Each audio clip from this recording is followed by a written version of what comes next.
Welcome back, everyone, to the Off the Cuff podcast. My name is Anthony, AB, and this is my good friend, the neuroscience genius, Miss Joy Winchester. Hi, AB. I'm excited about today because you can get with this or you can get with that. The power of yes, the power of no. I love it. I love it. I love it. Now, before we get started with today's episode, we want you to like, subscribe, and do all that stuff that you do, no matter if you have Yahoo, AOL, or MySpace, right? Whatever. You go old school. Yeah. You got mail. Hey, there you go. You remember that, Joy? You got mail? Dude, that was my whole social life for a minute. You got mail. What I got? Hey, you remember when cell phones came out, we all had to have our own voice machines. You remember our answering machines? We had that little thing on there and they put the music in the background. You have your phone up and you have the music playing. You're like, hey, I can't answer right now. But if you leave a message, we should do that. Yeah, no, I never was in the playa phase of life. Sorry, didn't have DJ. That had nothing to do with playa. That's a whole nother podcast. All right. It's another podcast when you accept reality. Stop all that. All right. So today's subject matter, two powerful little words. Joy just expressed it. The power of yes and no. Two small words that, frame a lot. They can shape your future, definitely the future of these young individuals we want to influence on a daily basis. I remember a student came up to me once and said that, I couldn't say no to my friends and it cost me a lot in the future.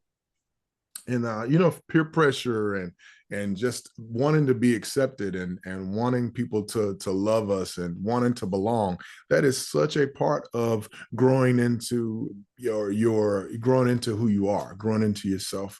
And I think that we tend to leave this on young people, but adults also deal with that, Joy. Now, Joy, what people don't realize is, your job is to come in here and to bring the neuro. My job is to try to bring the heart in, but what they don't see is the fact that we try to put them both together and bring that connection. So what we really, truly want is that connection. I define that as relationship. And it's not easy. It's simple, but not easy. Very simple and hey, we'll just talk to these kids, give them some resources and guide them a little bit and they'll be able to do it every time. No, it's simple. The concept is very simple, but it's not easy because you really got to get in there with these young people, and young people have vast issues. If there are 1,000 kids, they can have 1,000 different challenges before them, and things are a little bit different than they were when I was young. So I have to make sure that I'm trying to learn and understand and have, what is that? What kind of listening is that again, Joy? I got to have active listener. I have to be an active listener. I have to make sure that I'm paying close attention to everything that they're saying. But the power of yes and no. There were sometimes I said yes when I wish I had said no, Joy. Sometimes I said no. I wish I had said yes. We go to church and those ladies who are on every committee is like, Joy, can you make 15 cakes for the bake sale? And your head is screaming, no, Brenda. But you're like, yeah, love to. I'll squeeze that in. And she's like, can 4 be gluten-free and 2 have free-range eggs for the ethical people? And you're like, sure, that's great. I'll have them here. We do it. We do it all the time. And we say yes because we want that belonging. We want to belong. We want to be a part of the group. Belonging is the number one human need. Unfortunately, for teenagers, right?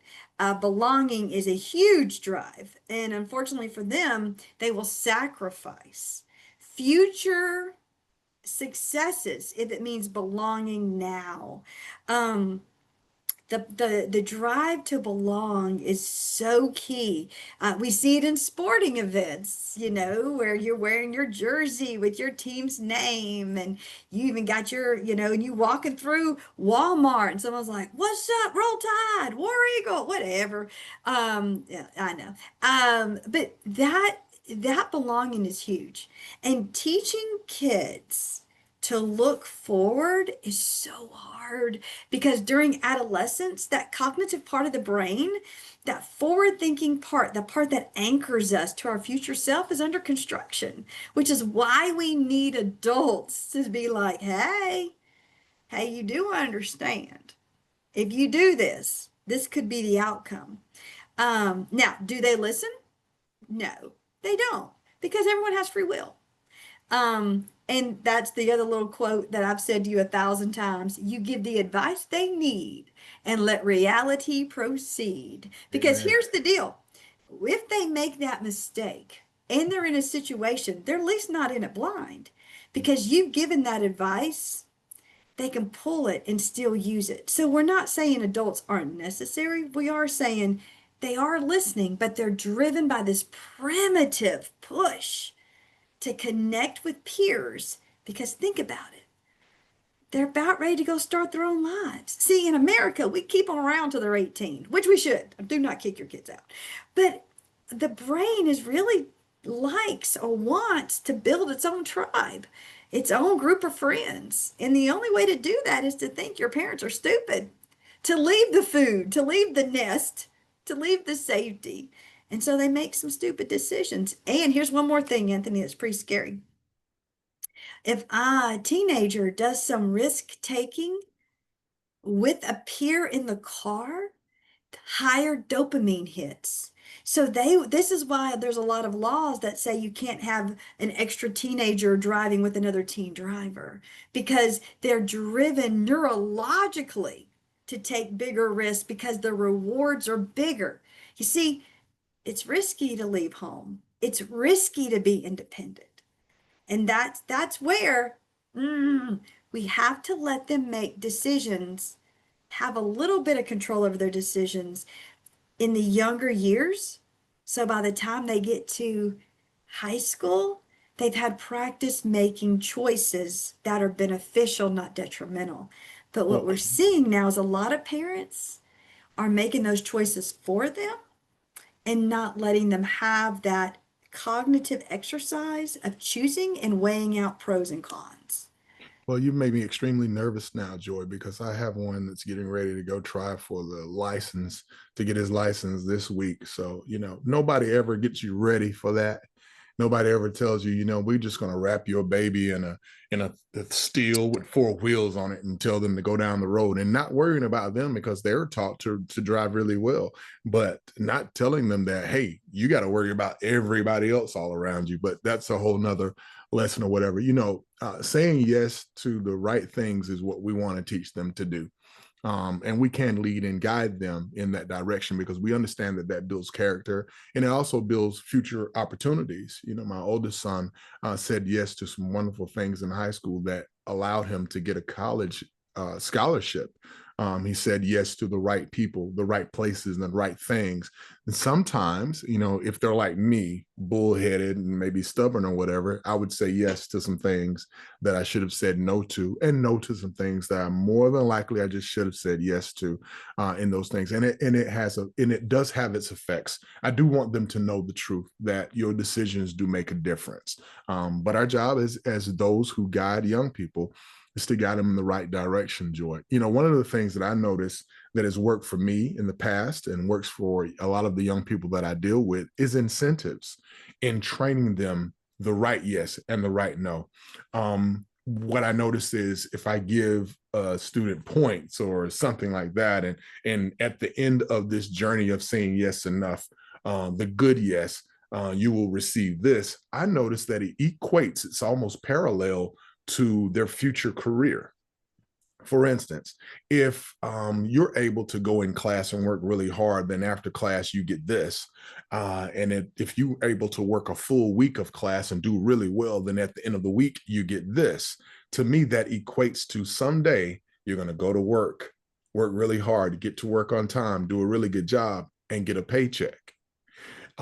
You're going to be this type of individual that can be a good spouse to someone else. You say yes to this type of behavior, and this is a reward at the end of it or whatever. So what I've noticed, what I've seen is incentives teach very well. until they're able to be mature enough to make those decisions on their own. If we can make something, repetition just really works really well. If we can make something, normalize something, then all of a sudden now it's like, hey, this is just what we do. There is no question that we're going to go to college. There is no question that we're going to try a trade school or do a junior college. There's no question. No, staying at home is not going to be a solution for anything. That is a definite no. And if my sons are listening, no, you got to get out of here. So so teaching them to say yes to the right things and to say no to the wrong things, and to say no to the wrong things and yes to the right things, is extremely important. And as parents, as guardians, as principals, as teachers, or whatever, our job is to make sure that we assist them in making the right decisions. Hey, you got a minute? Because that's all the average American has, is 1 minute.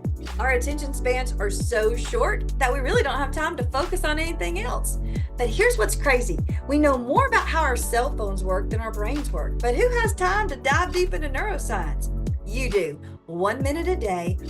Dive in. Just, hey, you got a minute. Neuro Minutes to Microdose Neuroscience. Grab a copy. Change your life 1 minute a day. And go and get the book. It's awesome. Now, as you're talking, something else is flipping in my head.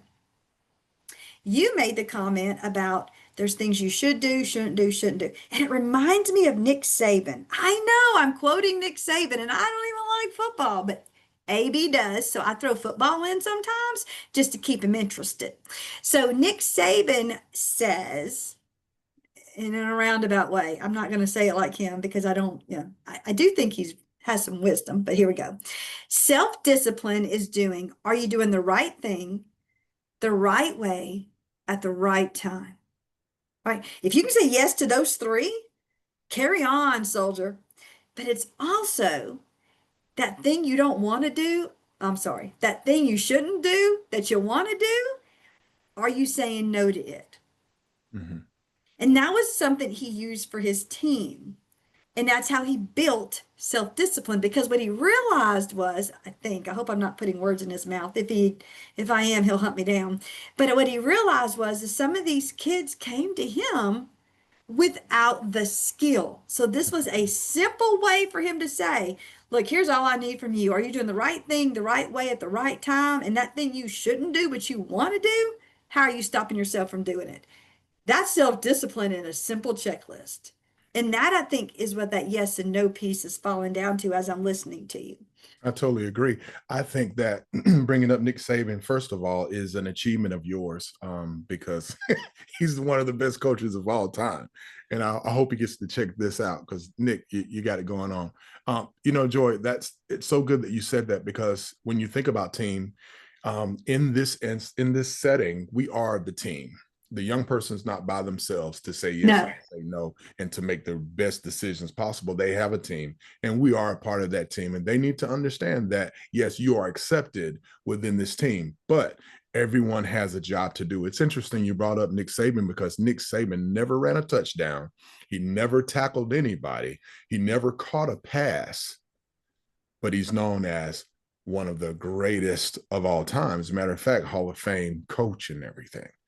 It's because he had the ability to teach others, to guide others, and instruct them on what to do, and to be able to play together as a team. So when we look at telling young people, hey, listen, we're going to guide you to the right answers. We're not going to make the answers for you. Again, Nick Saban never caught a touchdown. You're the person that's going to be on the field. One of the things I tell my students during an intake process, and they come to me and I say, hey, man, I want to ask you this question. Who's the boss? And of course, they're a little bit intimidated because they're in the situation they're in. They look at me and you're the boss. I'm like, no. You're the boss, because you're the only person that has the ability to change your life right now, and to change and to make those decisions that count in your life right now. So once we establish that, they understand, hey, man, it's not personal. It's all business, dude. We got to make sure that you succeed. That's our job. As a team, our job is to assist you in succeeding. So what I tell you, hey, it's not necessarily something that we have to agree on. It's something that we know is going to help you succeed. So you're doing it because we're looking for success. So I need you to do these things that will help you make the right yes and help you make the right no's in any given time. 100%. And look, we were talking about this earlier. We all can look back on our life and realize we said yes to things we probably shouldn't have and said no to things we probably shouldn't have. And our life is completely different. And that's okay. That's one of those parts of being reflective and respecting that your life choices brought you on a journey that maybe you never expected. And but then you also can't just wallow in the what would have happened if, right? And so it's just part of being an adult and looking back and saying, wow, what if I had just, what if I had said no instead of yes? My work with inmates, I'm sure that's a lot of their regrets. What if I just didn't ride along with my buddy that night? What if I had just stayed home?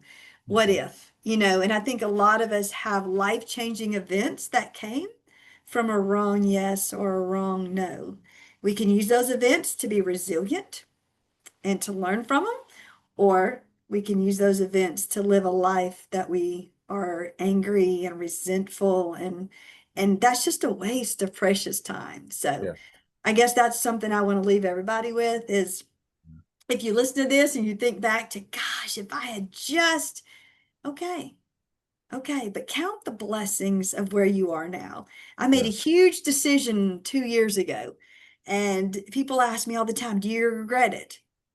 No, not that it was the best decision, but something happened after 18 months in a career that I was able to do amazing work and magic and be with magical people that I would never change that. You know what I'm saying? I mean, so opportunities come sometimes also that you're like, ugh, that was a hard yes, or that was a hard no.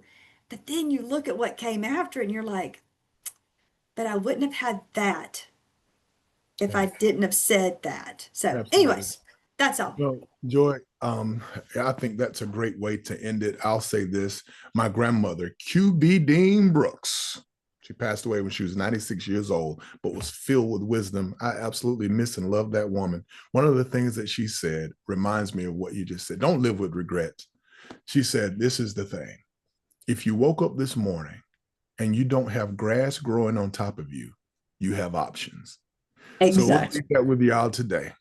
Hope that you enjoyed the show. I hope that it's something that's making a difference in your life. And we want you to always remember to be kind. Be curious. And keep showing up. That's the show for today. Thanks. I wrote a book. Go check it out. Now, the book is called How to Eat an Elephant. And the old adage, of course, is one bite at a time. It's a book about young people and how to work with youth of today. But it's more about you, the adult, the person that cares for the young person, the advocate, the person that works with young people all the time. I want you to check it out. Finally, a book written by someone who's walked the walk and not only talks the talk. Real talk. Deuces.